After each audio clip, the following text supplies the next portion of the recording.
is really the perfect time to start fresh in all aspects of our lives, including your love life. Joining us this morning with resolutions couples should make for 2023 is relationship expert Dr. Tara. It is very nice to meet you.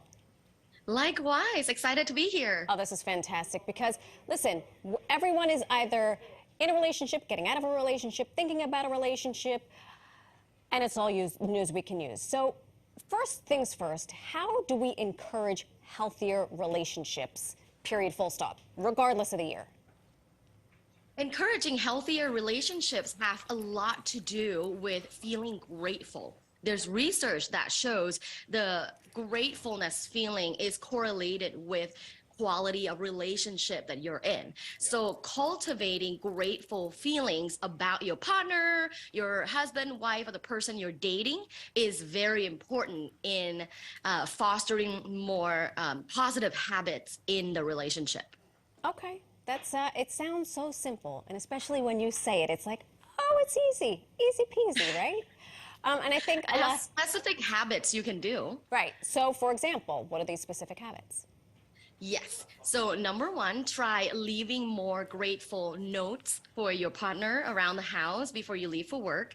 Number two, you can try a 7-second goodbye, meaning take more time in saying goodbye, give a longer kiss, longer hug, tell them why you're grateful about them before you leave. And lastly, you can try a shared gratitude journal where you write one sentence about them, they write one sentence about you, and that way you can see it every single day why your partner just loves being with you. I like this idea, and even I'm an old-fashioned kind of gal. I do leave notes for my partner and actually for my children, but I write it down. But for tech-savvy folks, you can write a note and have a shared note, and I like that. And you could write your own love story. Oh, that's fantastic. That is a great idea. I like that. You and I should work together. So, relationships are built because you're going to have conflicts, right? It's a part of growing together. But you have a method to help folks work through their conflicts. It is called Sally. Who is this Sally? Miss Sally is so helpful. It's my conflict resolution method. Sally stands for slow down.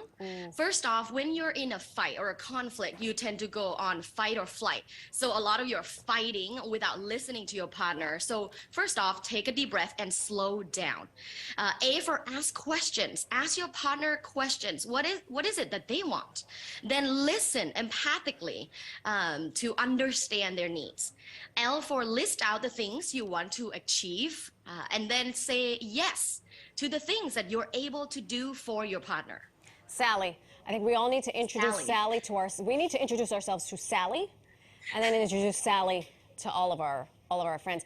These things, as I mentioned before, I think they're easier said than done, and when you have a cooler head, I think it's easier to sort of navigate through things, because one of the toughest things, and I can say this from experience and often leads to divorce, is finances. When you and your partner are not on the same page about finances, I mean, it's very difficult to navigate all the other extra stuff that comes at it. So how should couples approach this in a way that is mindful, but also, at the end of the day, the bills need to get paid? Yes. You should be proactive and mindful when it comes to talking about finances in your relationship.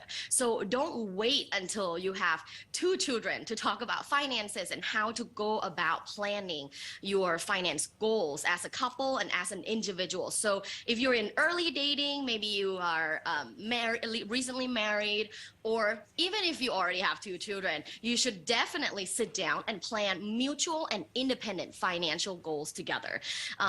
When you talk, you can communicate your own intentions and goals about money up front. This will help mitigate money conflicts in the future. But remember to be honest of the things that you want in terms of your own financial freedom. What is it that you want to achieve? Right. And then you can mesh together their goals and your goals to see how you can both contribute to achieving that. Dr. Tara, these are wonderful tips, and I appreciate meeting you and appreciate your time. Thank you so much for joining us. Thank you.